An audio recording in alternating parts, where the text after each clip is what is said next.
I made fragrance trend predictions videos for the last couple of years, and I've been pretty bang on with my trend predictions. And for 2025, I'm just telling you, I already know that I'm right. I'm telling you I'm already right because I already have affirmation from more than one very big fragrance house. So gather round, children. It's time for my 2025 fragrance trend predictions. First and foremost, I think we're gonna see a huge rise in Americana, country western, cowboy chic type of theme, trend, scent, suede, saddle, denim. We've already seen this kind of campaign from Ellis Brooklyn and from Imaginary Authors, and I think that's just the tip of the iceberg. I think we're gonna go full cowboy chic here in the year 2025. I also think it's about time to reinvent the skin scent, and I think a way to do that is through tattoos. So I think we're gonna see a rise in like an inky skin scent perfume, like the skin of a person with a lot of tattoos, I think is gonna be the next type of skin scent, as well as aldehydes. I think we're gonna get clean, aldehydic, bubbly, steamed iron type of aldehyde fragrances that are gonna finally give me the resurgence of aldehydes that I've been waiting for. I also think touching grass is gonna be a cool theme that we see, and I think we can mix like the natural world with the futuristic technological world. So think of like a robot sitting in the middle of a field.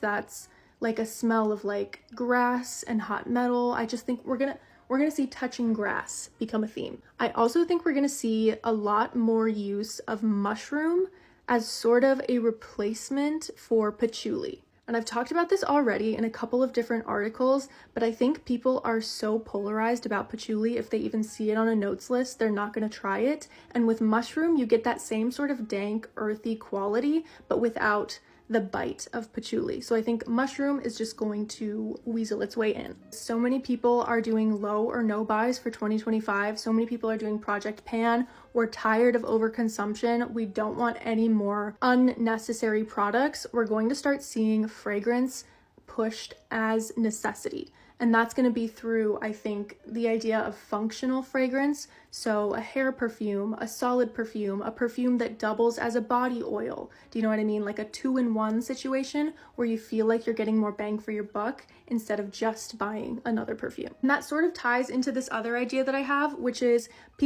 a lot of people already have solidly built fragrance collections. So brands are going to be looking to sell you something that you don't have in your collection.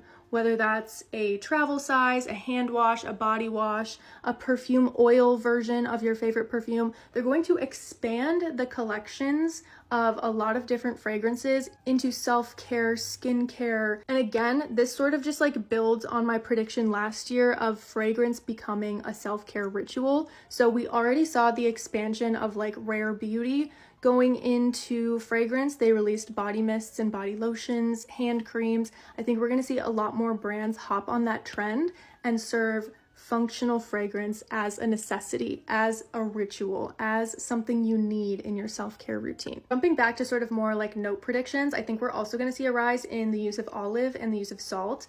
This is also tied into one of my predictions that we're going to see more beverages. We're going to move beyond the bakery. Gourmands are not going anywhere, they're just going to evolve. So we're going from beyond the bakery, we're going to the cafe, to the bar, and to the garden. One of the ways that we're gonna do this is with caviar bumps. Caviar bumps. So with the vanilla bean pod, when they open it up and they like scoop out the vanilla from inside of the bean pod, they call that vanilla caviar. And that's already been used in perfumery. That's already a note that people are using. But I think with this rise of like savory gourmands wanting to be more of a thing, we're gonna see a huge rise in vanilla caviar and also olive caviar. Following this trend of edible gourmands and this huge rise in this marketing of needing a viral fragrance that gets you chased down the street, a huge selling point of fragrance right now is whether or not it gets you a compliment. I feel like we're gonna get these sort of ugly smells that it's gonna go one of two ways. We're either gonna get these more indolic, animalic, musky scents to like repel people, sort of like shift away from wearing fragrances for compliments. We're gonna have like a marketing campaign that's like, who are you even wearing this for? Wear it for you.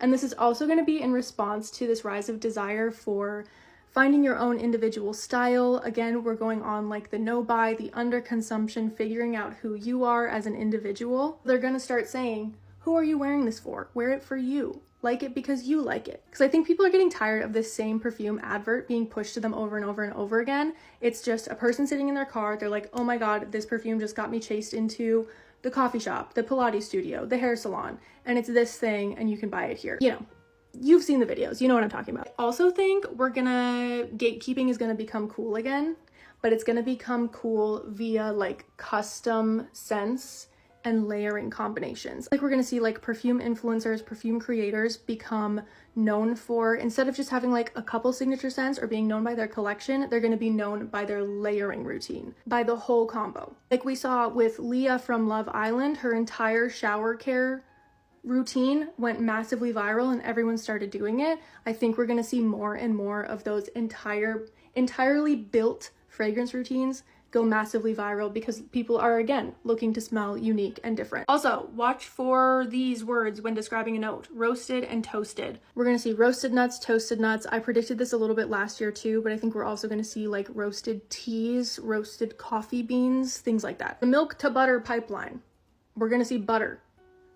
That's self-explanatory. I also think people are tired of the millennial minimalist black and white packaging, and we're gonna see more of a move towards these romantic, opulent, heritage maximalism types of brands, because the market is so oversaturated at this point that the fragrance being good isn't enough anymore. It has to be the entire experience, from unboxing to the bottle to the quality of the atomizer. Like everything is going to need to be more thought out, because it's not just enough to have a good perfume anymore. Yeah, I also think there's gonna be a lot more like perfumer / influencer creator exclusivity. I feel like more brands and houses are gonna start to do like what the designer brands do, like Hermes, Dior. They have an in-house perfumer, an in-house creative director. I feel like more and more brands are gonna start exclusively working with one perfumer and also having like 1 to 3 brand ambassadors on the roster instead of just working with like hundreds of people. And they're going to be looking for people who are like experts, who know what they're talking about